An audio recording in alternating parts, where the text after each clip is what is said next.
In today's video, we turn the clock back 25 years to look at the award-winning Star Wars Miniatures Battles game. Hey everybody, this is Lee from SkirmishWarGames.com. It is November 13th, 2017, which means in just about a month, the new Star Wars movie, The Last Jedi, is coming out. And also, the gaming community is kind of waiting with bated breath for the release of Star Wars Legion, a new Star Wars miniature game coming out from Fantasy Flight Games. Now, depending who you talk to, Star Wars Legion may be coming out in December of 2017 or in the first quarter of 2018. But anyway, there's a lot of anticipation for that. So with all that Star Wars stuff going on, I thought it might be fun to kind of turn the clock back about 25 years and look at an award-winning Star Wars miniatures game from the early 1990s called Star Wars Miniatures Battles. This is a game from West End Games, and it was sort of an offshoot of their Star Wars role-playing game, which came out in the late 80s. And so these are just some things I got from a local used bookstore. Game Master kit. These are a bunch of supplements and things like that that had adventures in them. These are actually really neat. I paid $10 for this. I don't even play the role-playing game, but it had just a bunch of neat things in here. Like this here is a map of Mos Eisley, if you can see that. And then they actually have also a map of the cantina. So I'm not sure exactly what I would do with that, but if you ever wanted to create a scenario inside the cantina, well, there you go. So these are kind of neat. The supplement here says it has Imperial Garrison plans. So you go in there and you find there's actually still included. So if you make your own terrain or just looking for some kind of inspiration on your Star Wars modeling, there you go. Anyway, so that's the RPG, and the Miniatures Battle game, I believe I've read, was designed to kind of work in conjunction with that. Now, one thing about it is, okay, so these books here I got from a used bookstore. These rules are typically readily available from eBay or Amazon. I got these at a used bookstore, $15, $10, another $15. And so here is the main rule book, which kind of covers, you know, the basic game.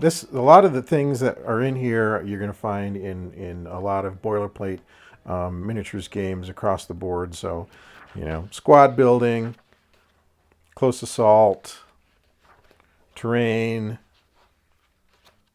That's that introductory scenario. You can play this with just 2 players, or you can have a game master in there to have those type of elements. Here's another scenario. Figures and scenery. Different types of armies and build-outs, droids, and a lot of reference sheets in here. So a lot of kind of different weapons, blast markers, radius of effects. So yeah, pretty neat. So there are a couple different versions of the main rule book. This one here came out in 1991, and then this one here came out in 93. And if you read in the intro, it kind of says that when the second version of the role-playing game came out, they needed to go to a reprint because the miniatures rules had been so popular. So they decided to maybe revise some of it so they'd be more consistent and compatible with the role-playing game. So there are different versions. I don't see why it would make much difference which one you play, basically whichever one you get your hands on, I guess. So anyway, this is the set I got from the used bookstore, and I also got it with this one. This is the Star Wars Miniatures Battle Companion. This here covers a lot of rules for vehicles. It covers flight, you know, so you can add those elements. Unit organization, things like that. And then this third book here, Imperial Entanglements, I believe is mostly scenarios. So, rules, upgrades, and clarification. So there's some of that in there. And then if you want some custom scenarios, maps, and things like that. So anyway, not too shabby. Okay, so those are the rules, but in addition to that, West End Games also worked with Grenadier Miniatures, and I believe some other manufacturer later on, to come up with a line of actual miniatures. Now, some of these, I think they initially were designed to work with the role-playing game, and then when the miniatures game came out, the miniatures battles game, you know, you need troops. So this is one of about 14 different box sets that they had available. I got this one off eBay, so you can see that these have already been painted. But these are Stormtroopers. This is like a troop building set. There's also, heroes, bounty hunters, some rare sets and things like that, which are collector's items. So these little guys are about 25 millimeter, which means they're going to be somewhat smaller than the miniatures from Wizards of the Coast, for the Star Wars miniatures game, which is a separate product from a different company. And they're going to be smaller than Star Wars Imperial Assault, and they're probably going to be a lot smaller than what's going to be coming out with Star Wars Legion here in a few months. So that is a box set, and then we also have a couple of these blister packs. And some of you old school gamers may remember the days of lead. So these are 2 blister packs. This is a Heroes pack. You got Chewbacca, Princess Leia. I think that's a Han Solo back there. This is Users of the Force, Luke Skywalker, Darth Vader, Obi-Wan. This Han Solo, I'm going to break him out of stasis, break him out of carbonite at some point, because I don't really have one. I have some other painted minis from the West End series, but I don't have a Han. So at some point I'm going to commit sacrilege and get him out of there. What's kind of fun about these is, warning, this product contains a chemical, lead, known to the state of California to cause birth defects and other reproductive harm. Contents may be hazardous to your health and should not be placed in the mouth, chewed, or swallowed. I wasn't going to chew on these, but now that you brought it up, I can't really help myself. And then I got one more thing to show you. Sometime later on, maybe in a couple of days or so, this is an actual, still in the shrink wrap starter set for Star Wars Miniatures Battles. And this is from like 1995. So it's never been opened. So this is new old stock.